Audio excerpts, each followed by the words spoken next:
Okay, so now this is the next doubt. यहाँ पे देखिए इस तरह का सेटअप आपको है, एक रॉड है आपकी यहाँ पर इस तरीके से, और इसका मास आपका मान लीजिए m है और टोटल लेंथ आपकी कितनी है l। यहाँ पर एक स्ट्रिंग से ये कनेक्टेड है और इधर ये हिंज्ड है। हिंज्ड होने का मतलब कि इस पॉइंट के अबाउट ये रोटेट कर सकती है, ये एक्सिस पास कर रहा है इससे इस तरीके से, ठीक है ना। और डायमेंशन दे रखी है कि यहाँ से ये डिस्टेंस l/4 है, यहाँ से ये डिस्टेंस l/3 है। अब आपसे कह रहा है कि find the hinge force. Hinge force कितना है, ये हिंज इस रॉड पे कितना फोर्स लगा रही है। तो सबसे पहला काम हम क्या करते हैं, we draw FBD। Rotational equilibrium का कोई भी क्वेश्चन है आपको FBD ड्रॉ करना है सबसे पहले। तो टेंशन की अगर हम बात करें जो यहाँ पर लग रही है, this is the value of tension, और इसकी वैल्यू यहाँ से कितनी है, इट इज़ l/3, और सेंटर से पास कर रहा होगा mg। और ये जो हिंज्ड फोर्स है, आप ध्यान समझो बेटा, हिंज फोर्स का कंसेप्ट मैं बार बार बता रहा हूँ आपको कि जो हिंज होती है वो कहीं पर भी किसी भी डायरेक्शन में भी फोर्स लगा सकती है। और हिंज फोर्स निकालने का सबसे अच्छा तरीका क्या है कि अगर कोई रॉड किसी पॉइंट पर हिंज्ड है तो आप ये मान लीजिए कि एक फोर्स तो कंपोनेंट आपको लेना है in the direction of rod, along the rod, और एक कंपोनेंट लेना है आपको in the perpendicular direction of the rod. अब सर ये तो दोनों केस हो सकते हैं, भाई मैं इस तरफ मानूँ हॉरिजॉन्टल कंपोनेंट या इस तरफ मानूँ। ऐसे ही हिंज की वजह से रॉड के परपेंडिकुलर डायरेक्शन में फोर्स ऊपर भी लग सकता है और नीचे भी लग सकता है। तो मैं दो डायरेक्शन मानूँ किधर, उसके लिए आप ऐसे समझिए कि थोड़ी देर के लिए मान लो कि हिंज है ही नहीं, आपकी हिंज है ही नहीं। तो उस केस में अगर आप देखोगे, अगर आप ये मान के चल रहे हो कि हिंज है ही नहीं, तो उस केस में आप ये देखो कि इस रॉड पर अभी हॉरिजॉन्टल में कोई फोर्स लग रहा है क्या? सर mg तो नीचे लग रहा है, टेंशन ऊपर लग रही है, हॉरिजॉन्टल में तो कोई फोर्स है ही नहीं। तो जब हॉरिजॉन्टल में कोई फोर्स नहीं है तो हिंज भी रॉड पर कोई फोर्स नहीं लगा रही है। हिंज हमेशा अपने ऊपर लगने वाले फोर्स के अपोजिट डायरेक्शन में क्या लगाती है, फोर्स।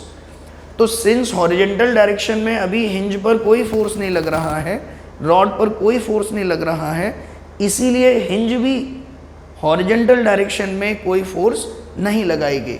इसीलिए आप क्या लिखेंगे यहाँ पर, Fx = 0, ठीक है। अब रही बात वर्टिकल डायरेक्शन में फोर्स लगने की, कि वर्टिकल डायरेक्शन में फोर्स कहाँ लगे। तो आप ध्यान से सोचिए, अगर ये हिंज नहीं होती और ये रस्सी यहाँ पकड़ी हुई है तो ये रॉड किस तरीके से गिरती, इस तरीके से। देखो यहाँ पर इसको रस्सी से पकड़ा है हमने और ये सेंटर है, और यहाँ पर मान लो हमने कोई हिंज नहीं रखी हुई है, और अगर हम इसको फ्री कर देंगे तो ये रॉड इस तरीके से गिरेगी। यानी कि ये रॉड का ये पॉइंट नीचे जाना चाह रहा है, इसका मतलब इसको अभी कौन रोक के रखे हुए है, हिंज रोक के रखे हुए हैं।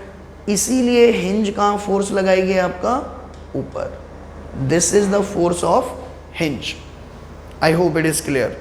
हिंज की डायरेक्शन निकालने के लिए सबसे अच्छा तरीका क्या है कि आप पहले ये मान लो कि हिंज फोर्स लग ही नहीं रहा है, और फिर ये पता करो कि ये रॉड किस डायरेक्शन में मूव करेगी। जिस डायरेक्शन में रॉड का वो पॉइंट मूव करेगा उसके अपोजिट डायरेक्शन में हिंज अपना फोर्स लगाएगी, ठीक है। तो अब अगर मैं आपसे कहूँ Fx कंपोनेंट हिंज का क्या आ गया, 0, और अगर ये रॉड इक्विलिब्रियम में है तो मैं कह सकता हूँ कि ऊपर की तरफ लगने वाले सभी फोर्स नीचे की तरफ लगने वाले फोर्स के क्या होंगे, इक्वल होंगे। तो ये पहली इक्वेशन बन गई। इसके बाद नेट टॉर्क आपको क्या कर देना है, = 0। तो नेट टॉर्क, क्योंकि रोटेशनल इक्विलिब्रियम भी है, तो अब किसी भी एक पॉइंट के अबाउट आप टॉर्क क्या कर सकते हैं, बैलेंस कर सकते हैं। वो आपकी मर्जी है कि आप किस पॉइंट के अबाउट टॉर्क को बैलेंस करना चाहते हो। आप हिंज के अबाउट भी कर सकते हो, आप mg के अबाउट भी कर सकते हो, आप इस पॉइंट के अबाउट भी कर सकते हो जहाँ पे स्ट्रिंग कनेक्टेड है। तो लेट अस सपोज मैं हिंज के अबाउट ही नेट टॉर्क क्या करना चाहता हूँ, बैलेंस, τh = 0।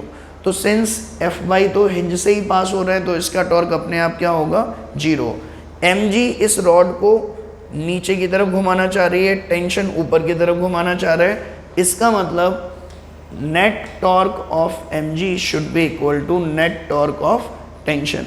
तो अब mg की इससे परपेंडिकुलर डिस्टेंस कितनी होगी, तो ध्यान से देखो, ये सेंटर है आपका, दिस इज सेंटर, ये डिस्टेंस आपकी l/4 है, तो ये डिस्टेंस भी आपकी l/4 होगी, ये डिस्टेंस आपकी l/3 है, तो ये डिस्टेंस कितनी होगी आपकी, it is l/2 minus l/3 which is, इसको सॉल्व करेंगे तो इट इज़